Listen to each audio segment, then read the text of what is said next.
How do you want to improve Google Home?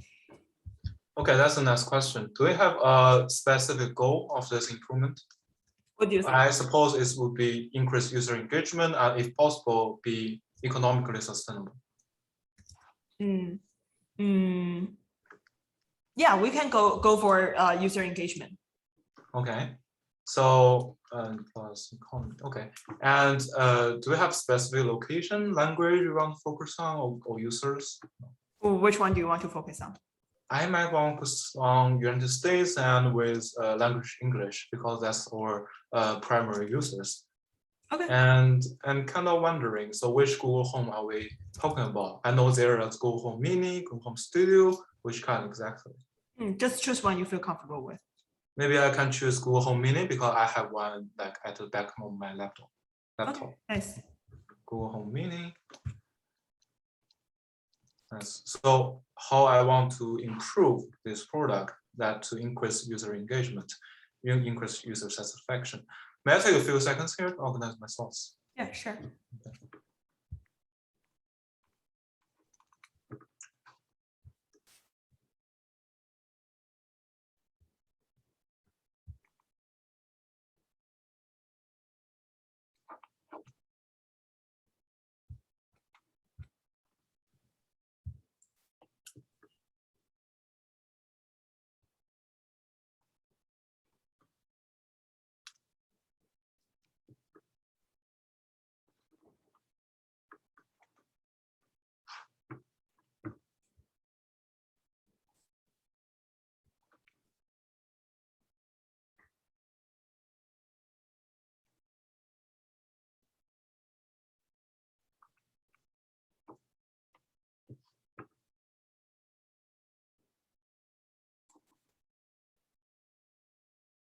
Okay, thank you for waiting. I think in order to figure out like how to improve this Google Home Mini, specifically, I want to look at the company, including its goal, expertise, and current products. The second one is that I would like to classify user into segments and prioritize one that we can improve based on the total addressable market and their unmet needs. And then I will go through the customer needs and figure out what's the pain points of those user group using current version of Google Home Mini. And finally, I will come up with a solution to deal with that. Do you think this is the right direction to go? Yeah, sure. Okay, so I will first sort out the company. The company is Google, and it wants to maximize the access to information, making it accessible and useful. The second one is that its current product. So it has a varsity of products. It has Google Fi, it has Google Meeting, it has Google Home ecosystem that connected to lights and different kind of things. You can even call, so in this Google Home Mini specifically, it can help you entertainment, organize your life, like setting reminders, and also contact with others. I think those are three main functions of current product. And finally, I think the expertise of us is we have Google Cloud, we have Google Fi, which we can connect people with each other, and also we can have the max of information already accessible into the Google search database. So after analyzing company, I can go into the user segments. There are three user segments I can think of for now. The first one is the elders. I will define elders as more than 65 years old and have functional voice functions that they can speak and use Google Home at least. The second one is students who are moving to a dorm and they are tech savvy. They want to try new things. And the third one is professionals. Maybe they sat at home to manage the whole household and maybe manage work. Do you want me to prioritize, or you have already some preference in mind? You can choose one. Okay, so if I'm gonna choose one, I think both of those, just like what I said, I will choose based on the total addressable market and unmet needs. And I think for all of those three, like elders are 65 more, and students are between college students, especially between 18 to 22, and professionals has I think comparable, a little bit larger market, but the unmet needs is really differentiate one from other customer group. I think for elders especially, there are very many unmet needs. For example, there can be one thing if the elders fall down, I think the mobility is lost, but they can use voice. I think that can be a very good entry of market that they want to help the elders because we cannot be with elders all the time. We want to track elder status so that we can buy one to put at home and to meet those customers. And do you think this is a good prioritization on elders? Yeah, I'm a little bit lost. So you want to focus on the elders because you want to do fall detection? Not necessarily, but more about because elders may have other disability. For example, they have visual disability, they have always fall down, lose mobility, but one thing they don't lose is voice. So I think there are many needs of elders can be fulfilled by voice controls. Okay, so you think as Google Home, we have more leverage to help elderlies? Yes, because due to our product like already existing functions, we can do better. For example, can we have a direct support to the elders who call for help? Can we have a direct customer services that you can maybe also paid to sustain, have a better support, for example, directly contact with doctors. Okay. Yeah, so I think that's a very good entry of market. So you, and at the same time, you want to target elderly who already have Google Home device? Maybe not. So I think when I consider elders, the reason I choose it because it had two customers. The first customer is those who like live with elders, like their sons and daughters, and then the elders. So first, elders have more needs, and second, the customer, the sons and daughters would want to do their best that when they are not home provides the best support. So I think that can be a good entry to the market. For example, I cannot be at home and I want to have a Google Home Mini at the home to introduce this to the a new household as well. Okay. Okay. So I would now lay out the customer needs of the two users I have just specified. The first is the elders. The second is their caretaker.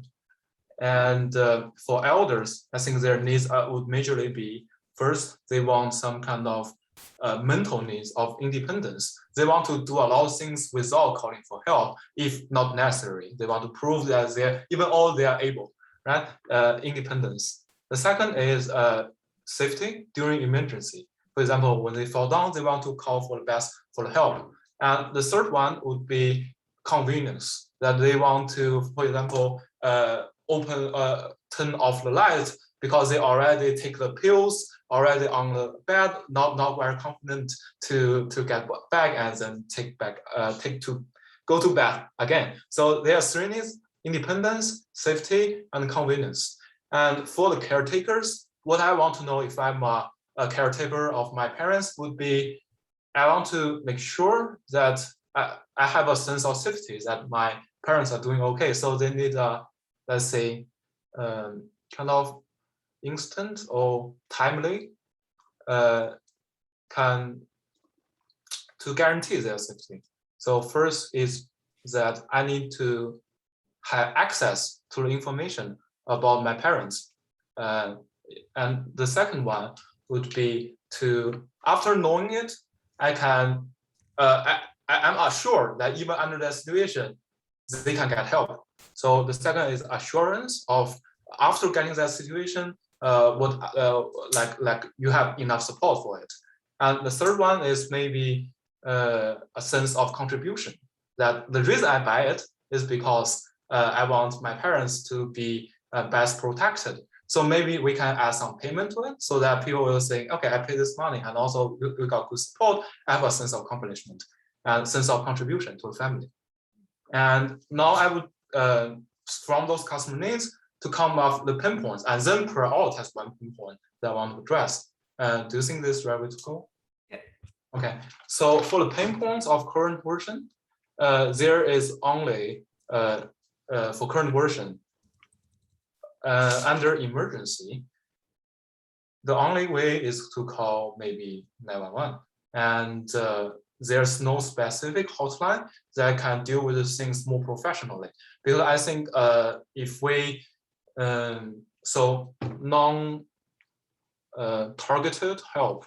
So for example, the only thing I can do with Google Home Mini is to call 911. There's no specific channel that, for example, that can deal with things more professionally, more efficiently. Like we can partner with the hospital who are familiar with falling down of elders and to provide the best suggestions. The first one is non-targeted emergency report.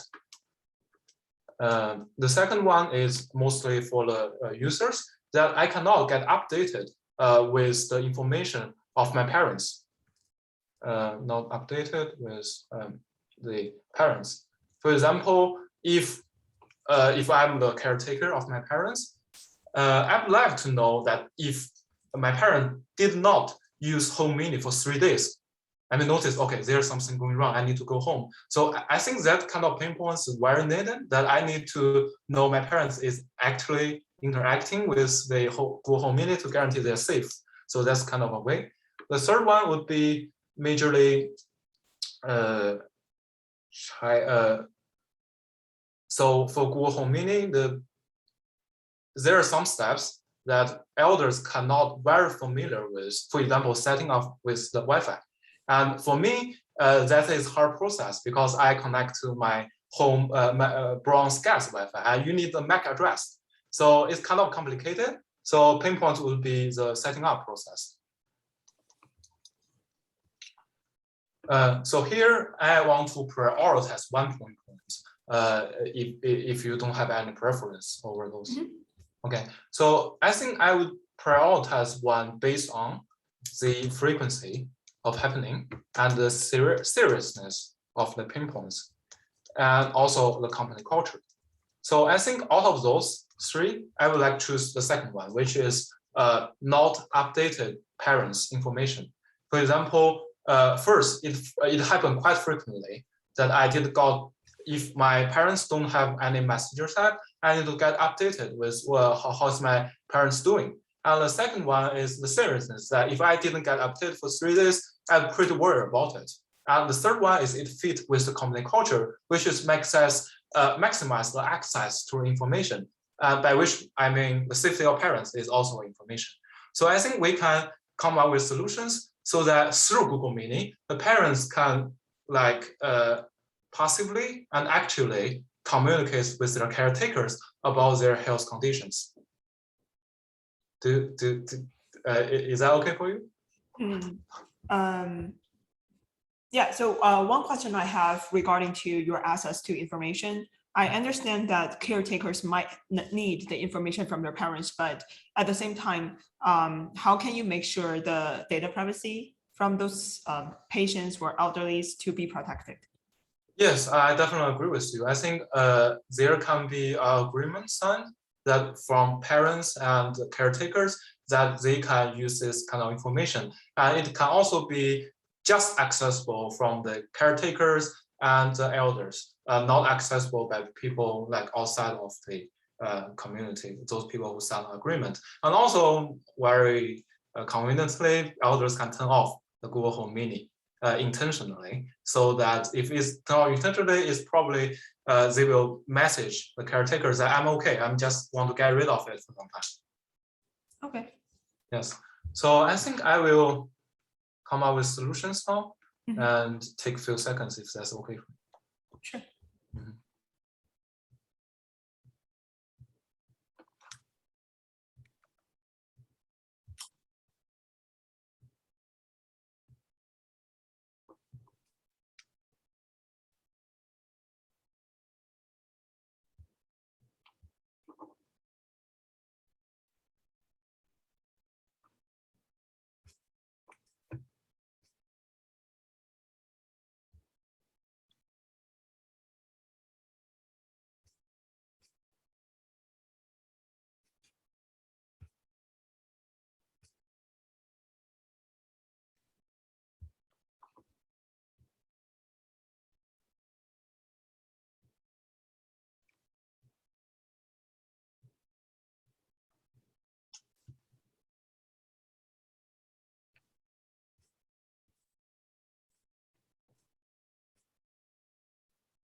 Okay, I think there are majorly two solutions I can think of for now. The first one is to set up a routine for parents based on the voice interactions with the whole Google Home Mini. So first, there will be a group.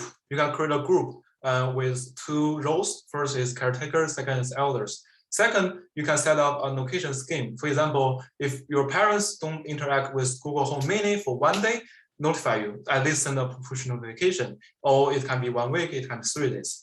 Third is that after those periods of inactivation, and the elder and the caretakers can receive push notification so that they can either call their parents to make sure they're okay, or that they can to just send a message to the parents.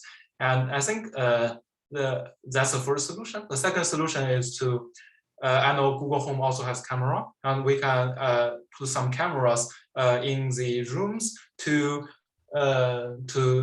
monitor what is happening. And I think the first I will prioritize solution here based on the level of effort, both on our side and on their side, and also the impact of this solution.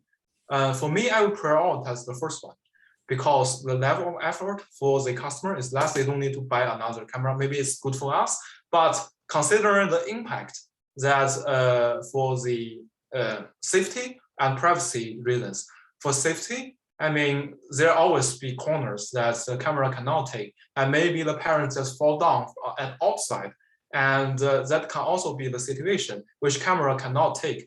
But the voice activation is always true, that if you don't have activation with the Google Home Mini, that's just we are not sure what's going on, so we can go to check. And second is privacy. So elders may not feel comfortable to be inspected 24/7, right? So I would prioritize the first solution about setting up a group and then share information about inactivity instead of activity. I have two questions. The first one is, what if the elderly just do not want to give a voice command to the Google Home? Probably for elderly, they do not feel comfortable to use that tech savvy products. So they probably just leave Google Home there or directly connect Google Home with their Bluetooth from their phone. So they probably just play music that probably do not need a voice message to Google Home. And my second question is, how do you deal with false alarm? Okay, thank you for your questions. I think it's indeed true that many elders are not very comfortable of using voice activation technology they have never seen in their first 50 years. And I think to deal with that, we can do two things. First is to increase, adjust our language in the marketing. The second is to increase our product competitiveness in technical side. And the first one would be to better market. For example, we can market as some places that we target these elders. We can say, buy this Google Home Mini, it can chat with you. So many elders have the problem of loneliness, that they want to say, when they wake up, they will say, hey, Google, good morning, right? To feel some kind of happiness. And then Google Home will tell him a joke. And this kind of thing is quite needed for elders. And elders may be reluctant to use it just because they don't know that we can use this function. So we need to target what's the need of the customer and advertise on their sections. So also elders may want to know more about weathers, and we can just add that to the routine of when the parents say, hey, Google, good morning, we can just tell a joke and then a weather and latest news. So getting elders to be fan of it and to recommend to their other same age friends, right? And the second is to increase the productiveness. Like, for example, we need to not only increase the acquisition rate, we also need to increase the retention rate. For example, one problem I noticed is that when the music sound is loud, I say, hey, Google, stop. The chance of not stop is very high. And I think Google Home may need to increase that accuracy so that we can increase retention rate. If we can solve the problem of acquisition and retention, I don't think that's a big concern for us. The second one is false positive. So as I said, it's not directly report to 911. It's just a push notification to the caretakers. They can either like call their parents or like just message their parents, say, are you okay? Like, or for example, one scenario I can think about is that after 3 days of inactivation, the son just called his mom and just say, hi, how are you doing? Yes, I'm just working just to check in whether you are doing okay or not. Okay, and do some chats. So I think elders who will also find that kind of supportive, and the son and daughters will not think that it's very serious problem just to increase the interaction. Yeah, is that it? Yes. 你觉得你答的怎么样？我觉得我答的非常好，没有看，就是我觉得可以更多的 interaction， 因为这个其实是我为 Alexa 想的东西。然后呢，我已经为 Alexa 想过这个 elder 的这个设计了。那么我非常希望你去选 elder， 所以我可能越 push forward， 然后呢就是少了一些 interaction。不知道你这方面其实是有没有同样的感觉？然后呢，我觉得这个 structure 是 OK 的。就是我有一点就是不太清楚，就是说我 customer need 我没有 prioritize， 我直接从那些所有的 customer need 里面 come up with pain points， 然后再 pain point prioritize， 这是不是一个可行的 strategy？ 首先，同学们看看这位同学答题的方式，好吧？就是这种自信是面试官非常喜欢的这种态度。就是我觉得大家以后都是 aspiring product managers， 对吧？大家以后说话什么的要有自信一点。就是你说出来的那个话，要对面试官来讲有一种洗脑的感觉。这样子的话，面试官是很相信你以后可以去说服那些 end manager。然后，就说到这道题的话，我觉得，整体起来我也不需要就是。还是那个问题嘛，就是我经常跟大家讲的，我面试官不需要你在20分钟之内给他写出来一个 PRD 了，所以说有一些东西你可以带更多的 details， 你肯定说的你还有更多想说的，但是我觉得总体来讲的话，这道题答的没有问题。然后你比较强势的选orders， 我其实觉得没有，就是面试官可能不会太在意，就是如果说是 Google 的面试官的话，他可能并不是很在意，除非他心里面有一个想要你答的方向，那就是另外一回事了。然后再往后面说的话，我觉得有一个可以提升的地方，就在于，比如说你选 orderly 也可以，你要说服我你为什么选 orderly， 对吧？你当时跟我讲的是，你觉得它是有最大的 addressable market， unmet needs 是最大的 unmet needs， 就是 total addressable market 是差不多一样，我不知道我们有没有表示清楚。OK， 你想说的是，就是我记得你当时是说了几点，然后其中是有一个你可以更好的去 serve 那些人，但是有一个问题在于，我就是后来去问你的那个问题，就是你现在要提升的是 user engagement， 所以说在整个 funnel 里面，你是希望这些 orderly 是已经买过你的 product 了，你才能去 improve user engagement， 要不然你要告诉我的是这帮人是以什么样子的途径来 access 我们的 product， 就是这是一个。就是有一小小的就是逻辑的漏洞。我觉得我 goal 定太小了，我觉得我的 goal 应该是一开始就是说maximize the access to information using Google Home Mini， 这样我就不用说一个 user engagement， 然后我后面再 specify 我的 vision， 你觉得呢？对，或者说我觉得你可以就讲你去 improve 这个 usability for elderlies 也可以。就是比如说，你可以 create more user scenarios， 你可以让它的价值对于 elderly 来讲更大。那么一方面我们可以去 improve user engagement， 另外一方面的话，这也可能是一个 selling point。对。但是你一看，如果定下来 user engagement 的话，你后面就会有一个小的逻辑漏洞。然后你在选 elderly 的时候，就你可以说服我去选 elderly 嘛，对吧？就是你可以去讲。Alexa 也想做这个，对吧？就是你也可以跟我讲，对吧？就是Apple Watch 已经有 fall detection 了，对吧？大家都在帮 elderly 去做这个 accessibility， 所以说是不是 Google Home 也希望去做这些？而且 Google Home Google 我们近几年的一个 strategy 就是怎么样去用技术去服务那些 underserved 的人。那我们是不是在这里就可以更 make sense？ 我们去 focus 在老年人身上了，就是。我觉得你在这里可以去引入一些你得到的外界的信息，然后去支持你的这个决定。不然的话，你这一路，我觉得你是没有给我一些，比如说关于 market、关于 competitors 的一些信息的。我觉得这个可能是，如果你要是去给整个答案再去提升的话，一个比较关键的点。就是这样子的话，你可以，我其实问出来这道题以后，我觉得我应该给你换一道题，因为我忘了你之前在 Alexa，然后你可以就讲嘛，对吧？你对于这个市场有多了解？你当时做的 research 都有哪些？然后你觉得就这个 market 大家现在都在注重哪个方向？对，这些对于面试官来讲会是一个非常亮眼的东西。可以加一个，比如说 climate， 对吧？然后加一个 go。我觉得其实这个问题挺好的，就是面试官也会有我的 resume， 他也可能 higher chance of asking them。有可能，就是如果说面试官真的想给你 create 一个 opportunity 的话。OK， 好了。但总体来讲的话，我觉得答得不错。然后在这里的50位 audience 如果有面 Google APM 的同学，可以跟他去 mock 一下。